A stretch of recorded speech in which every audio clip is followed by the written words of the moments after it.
আসসালামু আলাইকুম ভিউয়ার্স, আশা করি সবাই ভালো আছেন। আপনাদের দোয়ায় আলহামদুলিল্লাহ আমিও ভালো আছি। আমি আপনাদের সাথে আজকে সংযুক্ত হয়েছি সরাসরি মক্কা থেকে। আজকে আমি আপনাদেরকে এমন একটি জায়গা সম্পর্কে শেয়ার করব যেটি শুনলে আপনারা অবাক হয়ে যাবেন। জাহিলি যুগে একসময় কন্যা সন্তান জন্মগ্রহণ করলে এই স্থানটিতে জীবিত কবর দেওয়া হতো, এই স্থানটিতে জ্যান্ত কবর দেওয়া হতো। এই স্থানটি সম্পর্কে আমি আপনাদের সাথে আজকে শেয়ার করব।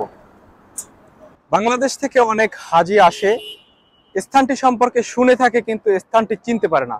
আশা করি আমার ভিডিওটি দেখলে ইনশাআল্লাহ আপনি এই স্থানটি চিনতে পারবেন। স্থানটি কাবা শরীফের ঠিক পশ্চিম উত্তর কোণে অবস্থিত।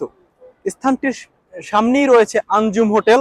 আঞ্জুম হোটেলের ঠিক পাশেই এই জায়গাটি অবস্থিত। আঞ্জুম হোটেলের সামনে রয়েছে একটি রাস্তা, রাস্তার বিপরীত পাশে এই জায়গাটি অবস্থিত। এটাই হচ্ছে সেই আঞ্জুম হোটেল এবং এই আঞ্জুম হোটেলের পাশ দিয়ে বয়ে গেছে ফ্লাইওভার। এই ফ্লাইওভারের নিচেই সেই জায়গাটি। জায়গাটির চারপাশে বিভিন্ন ধরনের বড় বড় হোটেল রয়েছে, কিন্তু জায়গাটি এখনো খালি রাখা হয়েছে। জায়গাটির চারপাশ দিয়ে বাউন্ডারি দিয়ে ঘেরা। এই জায়গাটি চেনার আরেকটি পদ্ধতি রয়েছে। কাবা শরীফের ঠিক ৮ নম্বর টয়লেটের সামনেই এই জায়গাটি অবস্থিত। ৮ নম্বর ভি। কাবা শরীফের প্রত্যেকটি হাম্মামে রয়েছে নাম্বার এ এবং ভি। সেই ৮ নম্বর ভি হাম্মামের সামনেই এই জায়গাটি অবস্থিত। জায়গাটির পাশ দিয়ে বয়ে গেছে কিছু ফ্লাইওভার। জায়গাটিতে কোনো স্মৃতি বা চিহ্ন নেই, কোনো ফলক নেই, শুধু জায়গাটি ঘিরে রাখা রয়েছে। যারা ইতিহাস জানেন তারা জায়গাটি দেখতে আসে। যে জায়গায় গেলে নিজের অজান্তেই চোখের কোণে পানি এসে পড়ে, হৃদয়পটে ভেসে ওঠে জাহিলি যুগের সে বর্বরতার চিত্র। যে যুগে কন্যা সন্তানের পিতা হওয়া ছিল ভীষণ লজ্জার বিষয়।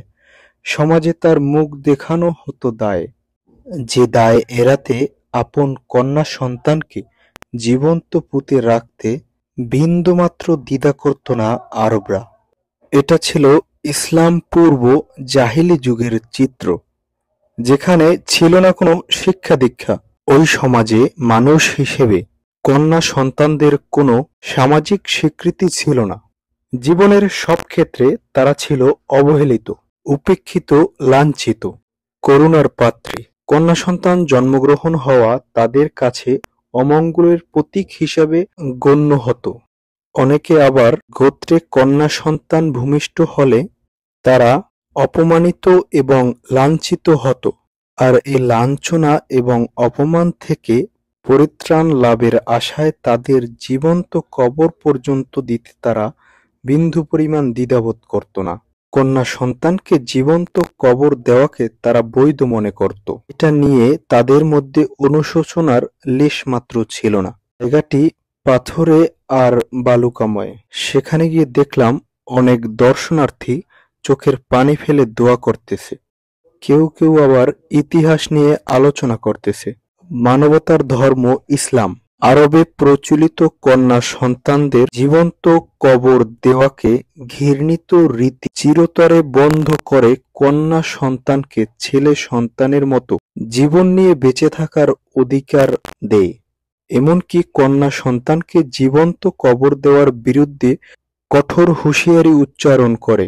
মহান আল্লাহ তাআলা পবিত্র কুরআনে সূরা আত-তাকদীরে ইরশাদ করেন, জীবন্ত প্রথিত কন্যা সন্তানকে কিয়ামতের দিন জিজ্ঞাসা করা হবে, কোন অপরাধে তোমাকে হত্যা করা হয়েছিল।